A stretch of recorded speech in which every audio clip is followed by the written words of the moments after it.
Eu sou o Felipe Ferri e quero deixar com você a minha participação no programa Ação Jovem do meu amigo Alisson Lulu pela rádio Gênesis 37.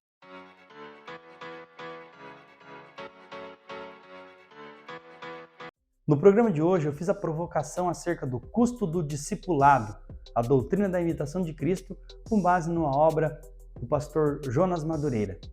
Espero que as reflexões deste vídeo possam contribuir para a sua vida, para o seu ministério e para a sua igreja.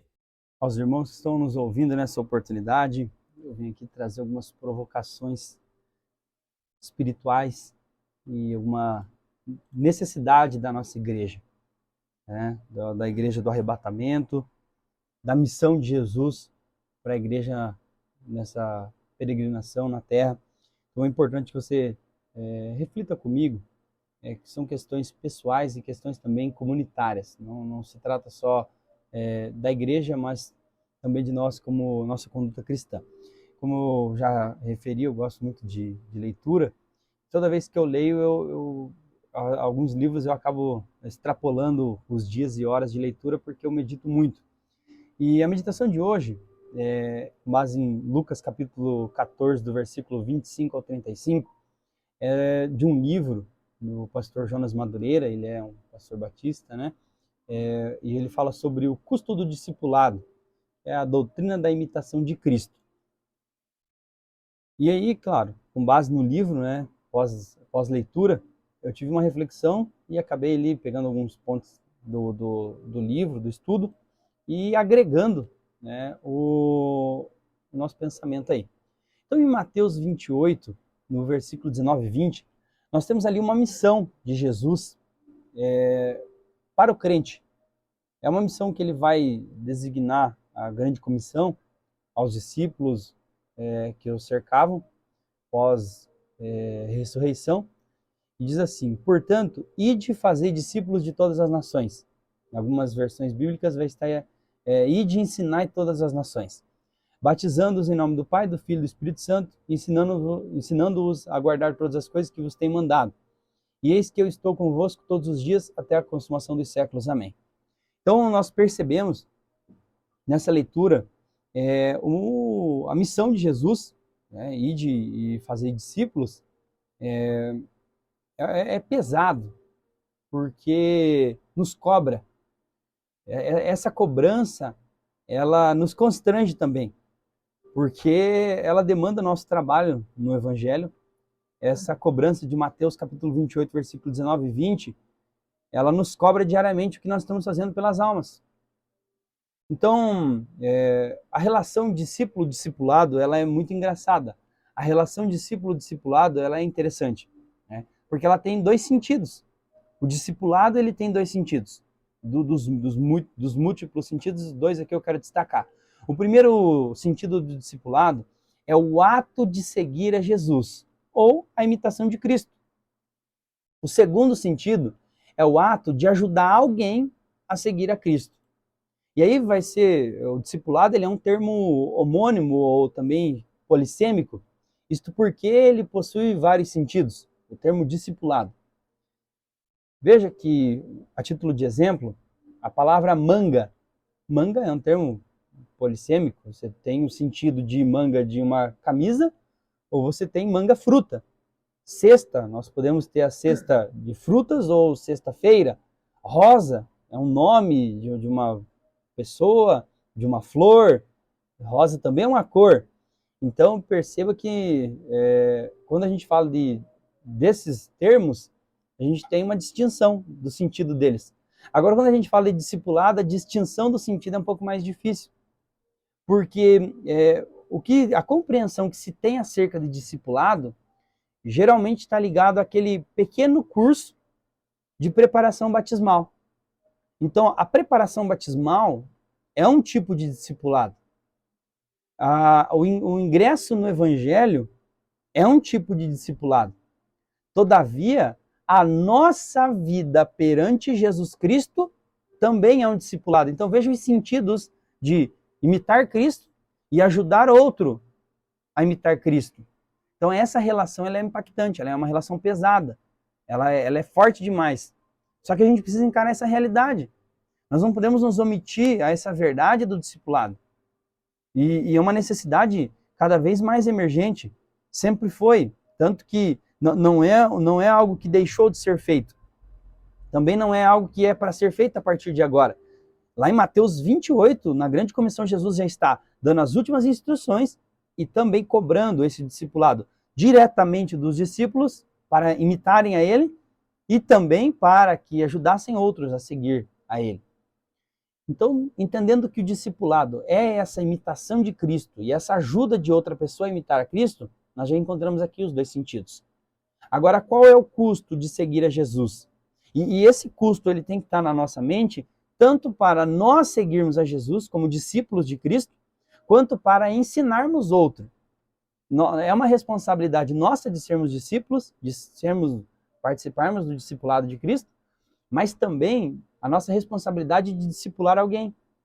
Então, Lucas capítulo 14, no versículo 25, vai dizer o seguinte: ora, ia com ele uma grande multidão. E aí Jesus voltando se disse, que multidão era essa? Então, essa multidão que seguia Jesus, era uma multidão que seguia fisicamente.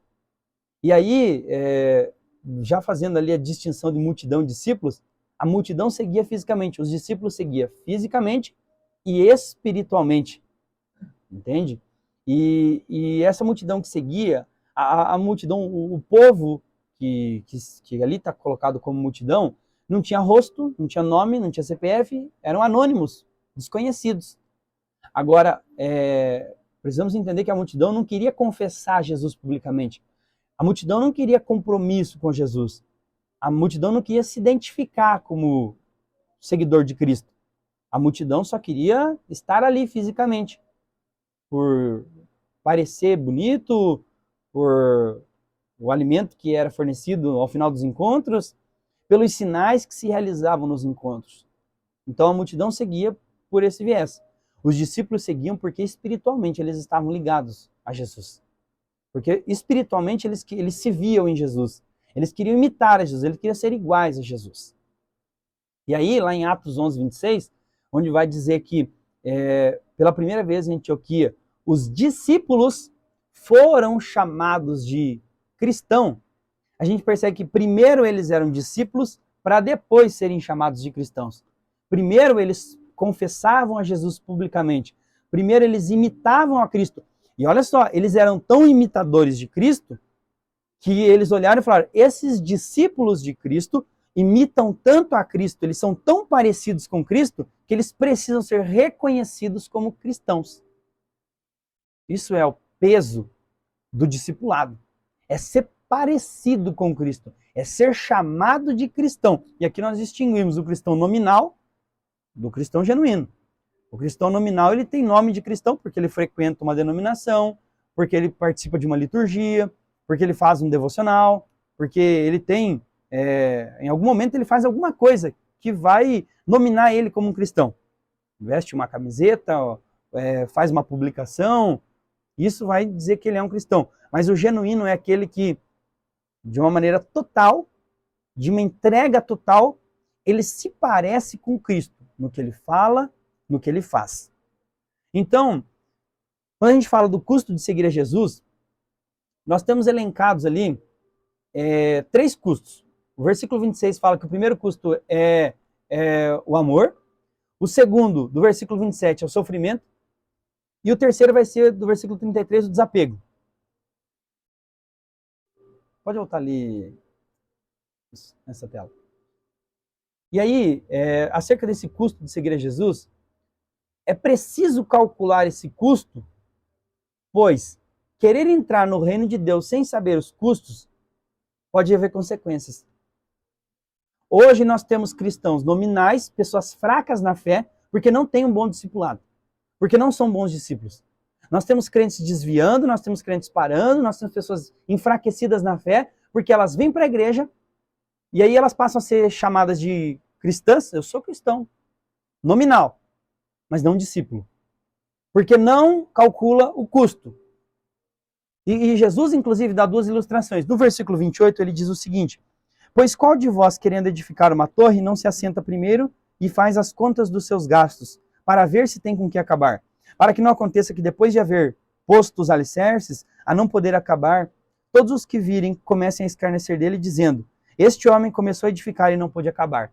Então, primeiro, ali no versículo 28, Jesus dá o exemplo do custo da obra, da tolice do construtor, que começou uma obra, mas não terminou. Evangelho, meu querido, não é aparecer na rede social, evangelho não é vestir um terno e uma gravata, subir num púlpito, tocar, cantar, pregar. Evangelho é ser discípulo, é ser parecido, mesmo no silêncio, mesmo sem falar uma palavra. Evangelho é sentir no íntimo, na profundeza da alma, o que Cristo sentiu. É partilhar com ele todo o sofrimento da cruz do Calvário. E aí que está o detalhe. É uma obra que eu quero ler, eu só vi comentários, a obra Discipulado do Bonhoeffer, que ele fala da graça barata, que é o que está sendo vendido, venha para Jesus sem entender os custos de vir para Jesus, sem entender os custos do discipulado. E é por isso que a gente chama atenção para isso. Eu já preguei essa mensagem, vou continuar pregando, são provocações que a gente faz, vai continuar fazendo, porque se você vem para Cristo, vem para a igreja, vem para o Evangelho, sem calcular os custos, vai falhar. E tão importante quanto começar é terminar. Tão importante quanto aceitar Jesus é ser salvo. Tão importante quanto vir para a igreja, levantar a mão e dizer eu aceito, é naquele grande dia participar das bodas do Cordeiro, é ser arrebatado, é participar da eternidade na presença de Deus. Então, é importante calcular quais são os custos de seguir a Cristo, quais são os custos do discipulado, para que não aconteça como o construtor tolo, que iniciou uma obra, mas não terminou. Nós não queremos, eu não quero que você comece no Evangelho e não termine. Eu quero que você comece e que a gente goze eternamente na presença de Deus. E aí no versículo 31, Jesus fala, ou qual é o rei que indo à guerra e pelejar contra outro rei, não se assenta primeiro a tomar conselho sobre se com 10.000 pode sair ao encontro do que vem contra ele com 20.000. De outra maneira, estando outro ainda longe, manda embaixadores e pede condições de paz. Aqui ele dá o exemplo de um rei sábio, da sabedoria de um rei que calculou os custos da guerra. Ele perdeu em domínio, mas ganhou em vida. Ele entendeu que ele estava em um número menor, ele propôs um acordo, ele perdeu o domínio, mas ele ganhou em vida. Ele entendeu os custos de que era entrar na guerra. E ele percebeu o que ele precisava fazer. Então é isso, você aprendendo como seguir a Cristo, você entendendo mais sobre a graça de Cristo, sobre o amor de Cristo, sobre a salvação de Cristo, você começa a pisar em solo firme. E aí você consegue chegar no final. E aí você vai conseguir ser salvo. Está entendendo a importância do discipulado? Se você ainda não calculou os custos de ser um discípulo, está na hora de você olhar para o Evangelho, olhar para a palavra, de você procurar ser um discipulado, de você procurar o seu pastor, de você procurar o seu líder e pedir, eu quero ser discipulado, eu quero entender mais sobre o Evangelho, eu preciso aprender mais sobre Bíblia. Nós não podemos ser fracos teologicamente, nós não podemos ser fracos evangelicamente, nós temos que entender mais sobre isso. E aí, olha que pesado isso aqui, Alisson. Olha esse versículo aqui, que pesado. Versículo 26, o final do versículo. Não pode ser meu discípulo. Final do versículo 27, não pode ser meu discípulo. Final do versículo 33, não pode ser meu discípulo. São 3 requisitos que Jesus ele exemplifica, e no final dos exemplos ele diz que se não cumprir com esse requisito, não pode ser discípulo. É pesado isso. É um tapa na cara isso aqui. Isso aqui é uma exposição. Isso aqui é um constrangimento. Isso aqui é para a gente olhar e entender que se a gente não quiser permanecer na palavra, se a gente não quiser cumprir com a palavra, não podemos ser discípulos. Não somos cristãos genuínos, cristão de salvação, cristão de arrebatamento, como nós pentecostais cremos. E aí, perceba que quando Jesus fala que se não cumprir, se não entender esses custos, não pode ser discípulo, isso significa que eu preciso entender quais são os custos do discipulado. Qual é o custo, Jesus, para que eu possa seguir a Ti, imitar a Ti, ser parecido contigo? Você que está me ouvindo agora, novo convertido, qual é o custo para você aceitar a Jesus e ser salvo? O que você precisa para aceitar Jesus e ser salvo? Vamos lá, versículo de número 25. É o primeiro, versículo de número 26. É o primeiro requisito. Amor exclusivo. Veja, está escrito assim. Se alguém vier a mim e não aborrecer ao seu pai, mãe, mulher, filhos, irmãos, irmãs, e ainda também a sua própria vida, não pode ser meu discípulo. O termo aborreço aqui, ele parece um termo pejorativo, mas não. É o termo que vai se referir a amor exclusivo. De que maneira? De que sentido? Entenda comigo da seguinte maneira. Jesus está dizendo assim, você quer me aceitar? Então você precisa me amar exclusivamente. Você quer ser salvo? Então você precisa me amar exclusivamente.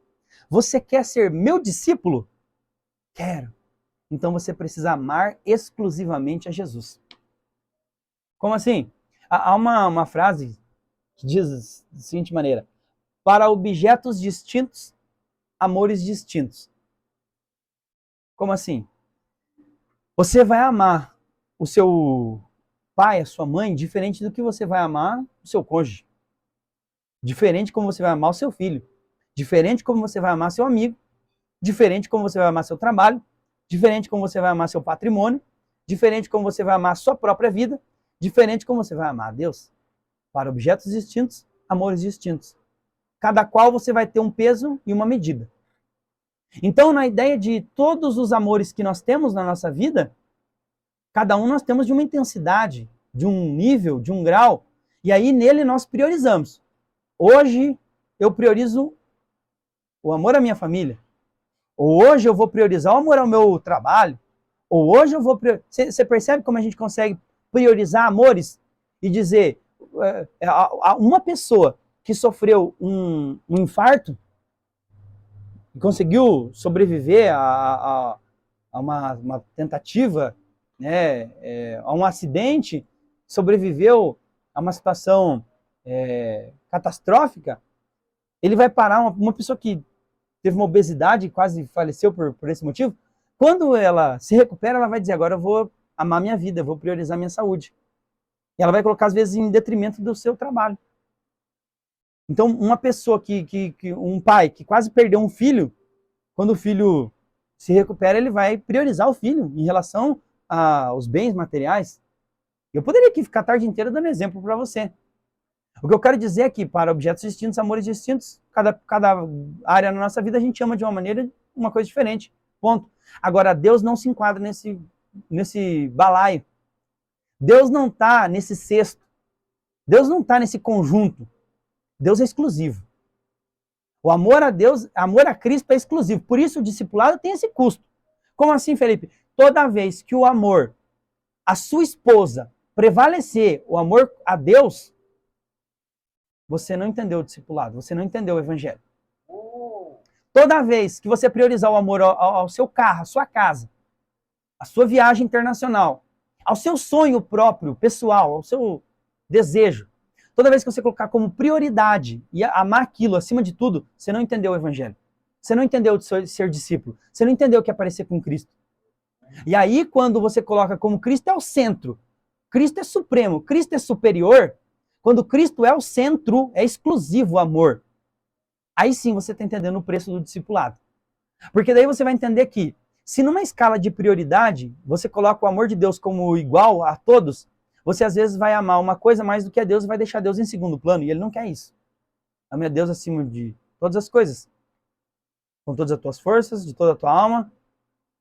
E aí, quando se você pensar que amar a Cristo é uma ideia de prioridade, então em algum momento você vai estar firme em Cristo, mas aí vai passar um tempo, vai esfriar aquela paixão, aquele amor, aquele desejo por Deus, e aí você vai passar a amar o seu cônjuge, seus filhos, você vai trabalhar mais, percebe? Mas quando se tem um amor exclusivo, ele não vai conflitar com ninguém, você vai colocar sempre Deus como o primeiro, como exclusivo. Sabe por quê? Porque se você ama todo mundo igual, e numa escala de prioridade, em algum momento você vai trocar Deus. Em algum momento você vai amar mais outra pessoa do que Deus, mais outra coisa do que Deus. Veja que em Mateus, capítulo 6, versículo 24, diz assim, ó, ninguém pode servir a dois senhores, porque ou há de odiar um e amar o outro, ou se dedicar a um e desprezar a outro. Tá vendo? Se você amar todos iguais, se você quiser amar Deus igual você ama a sua família, em algum momento você vai colocar a sua família acima de Deus. Entendeu? Agora, se Deus é exclusivo para você, pode a sua família não concordar com a sua confissão de fé, pode a sua família não concordar com a sua vida espiritual, Pode a sua família negar Deus, abandonar Deus, mas você ama Deus exclusivo acima de tudo, até mesmo da sua família. Ah, irmão, mas como assim? É uma regra? Não. Porque quando nós amamos a Deus exclusivamente, Deus ele é o centro da nossa vida. E se o amor a Deus é o centro da nossa vida, significa que agora os nossos relacionamentos, Deus é o centro. Então vamos lá. Você acha que onde Deus é o centro? Vou dar um exemplo na família. Se Cristo é o centro da união, se Cristo é o centro da sua família, vai ter divisão na tua família? Não. Se você coloca Cristo como centro da tua casa, se você é a imitação de Cristo, um discípulo genuíno de Cristo, você acha que vai ter conflito? Então você tem que decidir o que você quer. Quer seguir a Cristo? Então o amor a Ele vai ser exclusivo, acima de tudo. E a partir de agora, Cristo vai estar diante de todos os teus relacionamentos. Cristo vai estar à frente dos seus bens, das pessoas, até mesmo de você mesmo. Segundo requisito, e até sem amor exclusivo, não pode ser discípulo de Cristo. Versículo 27. E qualquer que não levar a sua cruz e não vier após mim, não pode ser meu discípulo. O sofrimento por Cristo. Hoje a gente tem uma noção sobre sofrimento, uma noção sobre evangelho. No Brasil nós não temos uma perseguição religiosa, nós temos questões ideológicas, conflitos ideológicos. Perseguição religiosa não. Isso a gente tem que afirmar. Inclusive nossa Constituição, ela vai prever a liberdade religiosa. Ela tem proteção ao culto. Ponto. O que eu quero falar desse sofrimento, porque os cristãos do primeiro século, os discípulos do primeiro século, pós-ressurreição de Cristo e assunção aos céus, eles entendiam que o sofrimento eles não viram Cristo carregando a cruz. Mas quando eles ouviam, o carregamento de cruz era escárnio, vergonha, humilhação. Inclusive era contra a cultura, porque era um criminoso que estava ali sendo condenado e carregando a sua condenação nas costas. Então para eles era ir contra a cultura. Nesse sentido de pensamento, de sofrimento hoje para nós é ir contra a cultura. A cultura onde nós estamos inseridos, ela é muitas vezes antiética, ela é imoral, ela é blasfema, ela é escarnecedora, ela escandaliza. E quando nós falamos isso, nós conservamos. Se nós somos conservadores e conservamos a moral cristã, imitar a Cristo, nós vamos sofrer por ele. Porque em algum momento a gente vai ser constrangido em algum lugar a ser corrompido, nós vamos ser constrangidos a abrirmos mão, a negarmos a nossa fé, a por algum momento não imitarmos a Cristo. Perceba? Sofrer por Cristo é ir contra a cultura, como Cristo foi contra a cultura. Cristo foi uma violência aos seus tempos. Cristo foi uma violência naquele momento e hoje é para muitas pessoas. Então assumir a imitação de Cristo para algumas pessoas que escandalizam, que escarnecem, para algumas pessoas que se corrompem, elas vão pressionar. E aí, os discípulos do primeiro século eles sofriam pressões da multidão, dos publicanos, dos soldados, autoridades, dos religiosos, até mesmo dos demônios. Hoje nós sofremos tudo isso. A carga é grande. Nós oramos, nós consagramos, nós cultuamos, nós pregamos, nós ouvimos, nós aprendemos. Nós sofremos muito. Nós abrimos mão, nós renunciamos. Nós lutamos dia a dia para não perder a nossa salvação, para não cair da graça. Nós sofremos pelo nome, pelo amor de Cristo. Como no primeiro século, no segundo século, no terceiro século, muitos perderam a vida nas arenas, nas ruas, nos campos. Hoje, nós batalhamos. E como Cristo carregou a cruz, carregou a responsabilidade de salvar, de cumprir a vontade divina, quem carrega a sua cruz, ele assume Cristo. Ele sofre com Cristo. Ele confessa Cristo como seu Salvador. Aceitar a Cristo não é abrir mão no primeiro rolezinho que você faz com seus amigos. Aceitar a Cristo não é abrir mão na primeira oportunidade que você tem de aceitar corruptamente alguma vantagem ilícita. Aceitar a Cristo não é abrir mão para satisfazer a sua carne, o seu desejo, em alguns momentos de prazer. Aceitar a Cristo é sofrer com Ele, abrindo mão de tudo que escarnece, de tudo que escandaliza, de tudo que se corrompe, por amor a Cristo, por confessar a Cristo, por crer em Cristo. Sofrer por Cristo é um requisito para ser um discípulo. não quer sofrer com Cristo, não quer ir contra a cultura, então não pode ser discípulo. Terceiro requisito, versículo 33, desapego. De outra maneira, estando o outro ainda longe, manda embaixadores e pede condição de paz. Perdão, versículo 33. Assim, pois, qualquer de vós que não renuncia a tudo quanto tem, não pode ser meu discípulo. O discipulado não é o que vou ganhar, mas é como vou perder. Tem gente que aceita Jesus e muitos pregam Jesus, eu sou contra esse tipo de pregação. Que vem só para ganhar, vem para ganhar, vem para ganhar, vem para ganhar. Parece talk show do Silvio Santos. Vem para ganhar, vem para ganhar. Olha o aviãozinho do dinheiro. Não, não é assim não. Discipulado é desapego. Entendeu? É como eu vou reagir diante das perdas. Não é porque você é crente que você não vai perder dinheiro. Não é porque você é crente que você não vai perder saúde. Não é porque você é crente que você vai ter que abrir mão de sentimentos, de desejos, de paixões. Nada disso. É porque você é crente que você vai abrir mão. É porque você é crente que você vai desapegar, que você vai renunciar, que você vai deixar de. Não vem para a igreja só para ganhar. O que eu vou ganhar? O que eu ganho em troca? É o que eu estou disposto a perder por amor de Cristo.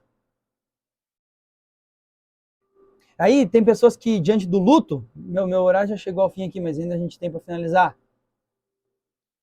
Diante do luto, ficam desesperados. Não sabem o que fazer. Ai, perdi minha mãezinha querida, que eu amo, acabou tudo para mim. Se você não sabe lidar com essa perda, você não entendeu o evangelho. Ai, porque eu sou crente, eu não posso perder meus entes queridos. Porque eu sou crente, eu não posso ter uma crise financeira e perder dinheiro. Porque eu sou crente, eu não posso perder minha saúde, ser acometido. Não. Nós vamos passar por aflições, nós vamos passar por sofrimentos, A diferença é como nós aprendemos a perder. E aí nós temos muita coisa para falar sobre isso, eu tô aqui só para provocar. Tá? Então, alguém diz assim, mas se eu não falou que eu aceitando Jesus eu só ia ganhar a vida eterna, ganhar a salvação? Sim, mas para ganhar, a gente perde. Quer ver? Lucas, capítulo 9, versículo 23 a 24. E Jesus dizia a todos, se alguém quer vir após mim, negue-se a si mesmo, tome cada dia sua cruz e siga-me. Só esse versículo aqui a gente tem muita consideração. Porque qualquer que quiser salvar a sua vida, qualquer que quiser a vida eterna, qualquer que quiser a salvação, perdê-la-á. Abrirá mão de muitas coisas em vida, entendeu? Mas qualquer que por amor de Cristo perder a sua vida, abrir mão, renunciar, deixar de, gozar para si, salvará. Então preste atenção, nós vamos nos cultos, nós vamos na igreja, nos estudos bíblicos, nas escolas bíblicas, aprender a perder, aprender a desapegar, a deixar dos nossos vícios, a deixar dos nossos egoísmos, as maldades do nosso coração que a nossa mente pensa diariamente, a deixar as nossas paixões egoístas, os nossos maus desejos pelas pessoas, os nossos desejos em possuir as coisas e as riquezas, em acumular, em ter, em ganhar. Olha a ganância, olha a ambição. Os maus sentimentos sendo deixados de lado. Eu vou vencer os maus sentimentos, eu vou deixá-los de lado. As corrupções que me atentam diariamente, a corrupção da minha mente, a corrupção da minha alma, a corrupção do meu corpo. Então, quem deixa disso, salvará a sua alma. Mas quem não deixa disso, perderá a sua salvação. E aí, Filipenses, Paulo escreve, capítulo 1, versículo 21, porque para mim o viver é Cristo e o morrer é ganho. Nesse sentido que ele está dizendo, ele abre mão de todos os desejos e as paixões dele para viver em Cristo, entendendo que Cristo é o amor exclusivo dele, entendendo que ele está sofrendo por Cristo e que ele está se desapegando dele para viver em Cristo. E aí ele entende que quando ele vier a falecer, ele tem a ganhar o quê? A salvação da alma dele. Entendeu? Para finalizar, Jesus diz o seguinte, versículo 34 e 35 de Lucas 14. Bom é o sal, mas se ele degenerar, se ele perder esse gosto, com que se adubará? Nem presta para a terra, nem para o lixo, e lançam-no fora. Quem tem ouvidos para ouvir, que ouça. Para finalizar, Jesus vai fazer esse exemplo do sal, Por quê? Ele está dizendo que o sal tem que ter gosto de sal. No discipulado, o discípulo tem que ser um discípulo. Em palavras miúdas, em trocados, o cristão tem que ser cristão. O cristão tem que parecer com Cristo. O cristão tem que imitar a Cristo. Por quê? Um cristão nominal que não imita a Cristo, ele é igual ao sal, que não tem sabor, que não presta para nada, nem para adubo, nem para jogar na terra. Então, um cristão, um discípulo, não pode ser anônimo, não pode ser multidão. Discípulo tem que ser público. Discípulo tem que confessar. Discípulo tem que parecer com Cristo. Discípulo tem que ser cristão. Se dizer discípulo, mas não parecer com Cristo, é sal sem gosto de sal.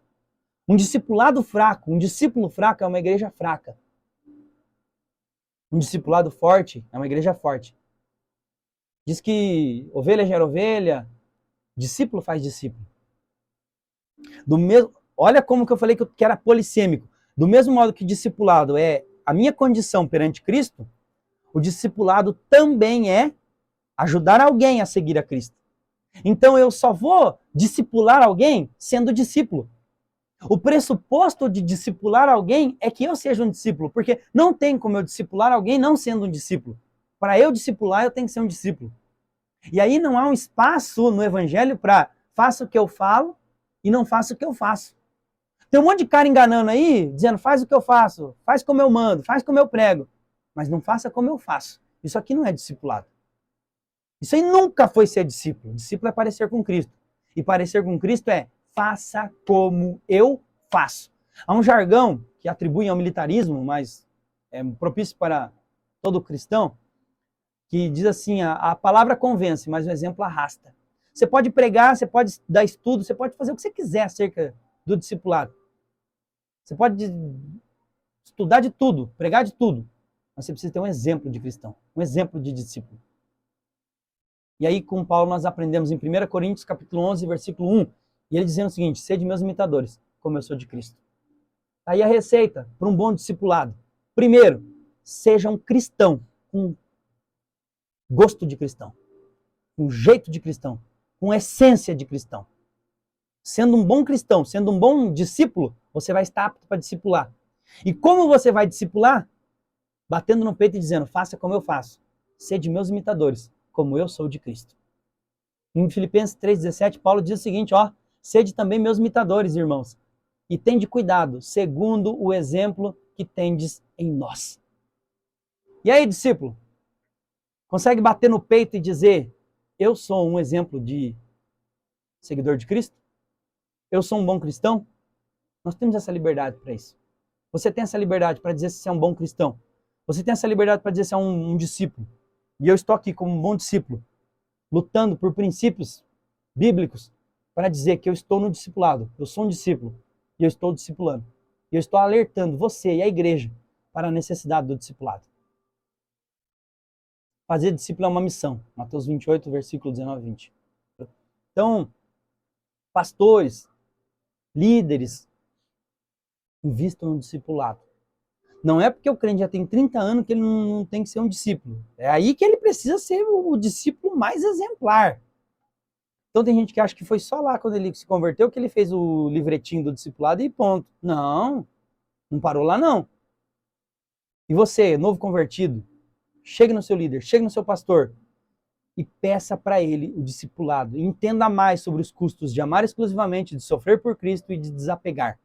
E você entendendo isso, você vai ser um bom cristão, você vai ser o sal que dá gosto. Então, em nome de Jesus, eu declaro sobre a vida de todos que estão ouvindo essa meditação, essa provocação.